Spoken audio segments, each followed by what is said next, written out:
খুব মন দিয়ে শুনবো, বাসায় গিয়ে বিবিরে শোনাইবেন, মেয়েরও আজকে এই হাদিসের কথাগুলা শোনাই দিবেন। আরবিটা দরকার নাই, বাংলাগুলো অন্তত শোনাই দিবেন। আপনারা ছোটবেলা থেকে মার কাছে, বাবার কাছে অথবা অনেকের কাছে একটা গল্প শুনে বড় হয়েছেন, যেই পথে ওমর হাঁটে ওই পথে শয়তান হাঁটে না। এটা আসলে গল্প হিসাবে জানলেও এটা বুখারী শরীফের হাদিস। সুবহানাল্লাহ। তাহলে আজকে আমরা হাদিস থেকে জেনে নেই, হযরতে ওমর যেই পথে হাঁটে সেই পথে কে হাঁটে না? হ্যাঁ, এটা বুখারী শরীফের বর্ণনা, 3294 নম্বর হাদিস। মোট হাদিস সংখ্যা হবে 7563টা। এই হাদিসের বর্ণনাকারী সাদ ইবনে আবি ওয়াক্কাস রাদিয়াল্লাহু তাআলা আনহু। তিনি বলেন, ইস্তাযানা উমারু আলা রাসূলিল্লাহি সাল্লাল্লাহু আলাইহি সাল্লাম। খুব মন দিয়ে শুনবো, বাসায় গিয়ে বিবিরে শোনাইবেন, মেয়েরও আজকে এই হাদিসের কথাগুলা শোনাই দিবেন। আরবিটা দরকার নাই, বাংলাগুলো অন্তত শোনাই দিবেন। হযরত ওমর রাসূলের কাছে অনুমতি চাইলেন যে আমি একটু বাসার ভিতরে আসতে চাই, অনুমতি আছে কিনা, নবীজির সাথে একটু দেখা করব।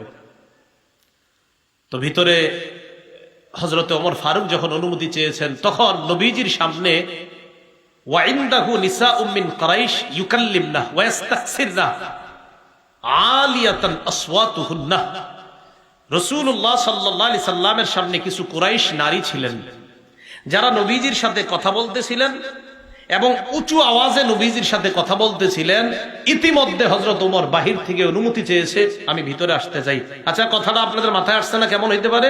ওমর বাহিরে, ভিতরে রাসূল সাল্লাল্লাহু আলাইহি সাল্লামের সাথে একদল কুরাইশি নারী কথা বলতেছে। ইতিমধ্যে হযরত ওমর অনুমতি চাইছে, আমি ভিতরে আসতে চাই। বুঝে আসছে এতটুকু? আচ্ছা। ফালাম্মাস্তাযানা উমর কুমনা ইয়াবতাদিরনাল হিজাব। হযরত ওমর যখন অনুমতি চাইলেন রাসূলুল্লাহ সাল্লাল্লাহু আলাইহি সাল্লামের কাছে, নবীজির সামনে বসে থাকা ওই নারীরা উইঠা তাড়াতাড়ি পর্দার আড়ালে গেছে। কেন গেছে এটা শুনলে আপনাদের একটু হাসি উঠবে, কারণ এই কাহিনী দেখা নবীজিও হাসি দিচ্ছে। সুবহানাল্লাহ।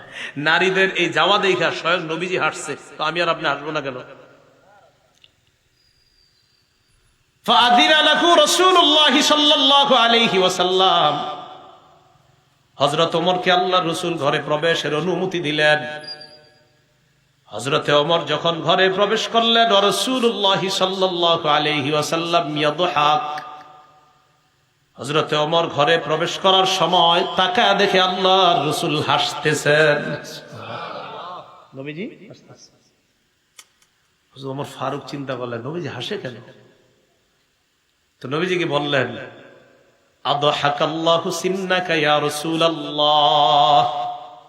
ওগো আল্লাহর নবী, আল্লাহ আপনাকে সর্বদা হাস্যোজ্জ্বল রাখুক। সুবহানাল্লাহ। হুজুর আপনার এরকম হাসি মুখে রাখুক আল্লাহ। তো নবীজিকে বুঝাইতে চাইলেন হযরত ওমর, হুজুর আমি আসার পরে আপনি হাসলেন কেন? আপনারা আল্লাহ হাস্যোজ্জ্বল রাখেন, কিন্তু আমি আসার পরে আপনি হাসি দিলেন কেন? তো রাসূলুল্লাহ সাল্লাল্লাহু আলাইহি সাল্লাম বললেন, ওমর, আমার সামনে একদল নারী ছিল, কুন্না ইন্দি ফালাম্মা সামি'না সাওতাক ইবতাদারনাল হিজাব।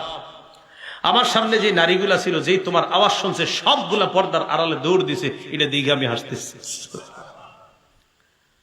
হযরত ওমর ফারুক বলেন, ফাআনতা ইয়া রাসূলুল্লাহ কুনতা আহাক্কা আইয়াহাবনা।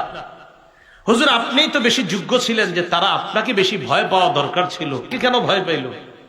রাসূলুল্লাহ সাল্লাল্লাহু আলাইহি সাল্লাম বলেন, ওমর, ওয়াল্লাযী নাফসি বিয়াদিহি মা লাকিয়াকা শাইতান কাত্তু সালিকান ফাজ্জা ইল্লা সালাকা ফাজ্জান গায়রা ফাজ্জিক।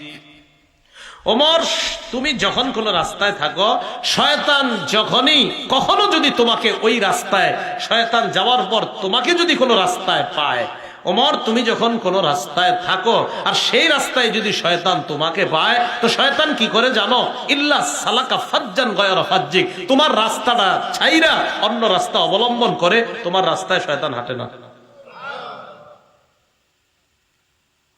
হযরত ওমরের প্রশংসা রাসূল সাল্লাল্লাহু আলাইহি সাল্লাম করলেন যে, ওমর তোমার রাস্তায় শয়তান তোমারে দেখলো হাঁটে না। তাহলে আমরা হযরত ওমরের এই প্রশংসাটা করব কেন? নবীজি সাল্লাল্লাহু আলাইহি সাল্লাম এতটুকু প্রশংসা করেছেন, তাই আমরাও করব। কিন্তু বাড়ায়া কিছু বলবো না যে হযরত ওমর রাস্তায় হাঁটার সময় গাছের উপরে হাঁটতেন, এরকম না। কি বলে? মানে আমাদের অভ্যাসটা এরকম আর কি। হয়তো কোনো বিশ্বাসে আপনি দেখছেন নামাজ পড়তেছে, হঠাৎ আপনি বইলা দিলেন আমি দেখছি উনি আকাশে উড়াল দিয়ে নামাজ পড়তেছে। আচ্ছা, এটা উড়ালটা করতে গেছেন, এটা কোন আমার এই বাড়ানোটা আমগো অভ্যাস।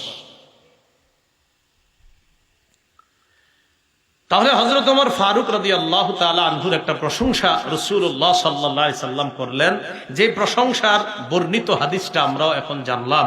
আমাদের মূল আলোচনা চলতেছে কাউকে খারাপ ধারণা করব না, ভালো ধারণা রাখবো সবার প্রতি, রাখতে গিয়ে বাড়ায়া কারো ব্যাপারে প্রশংসা করব না।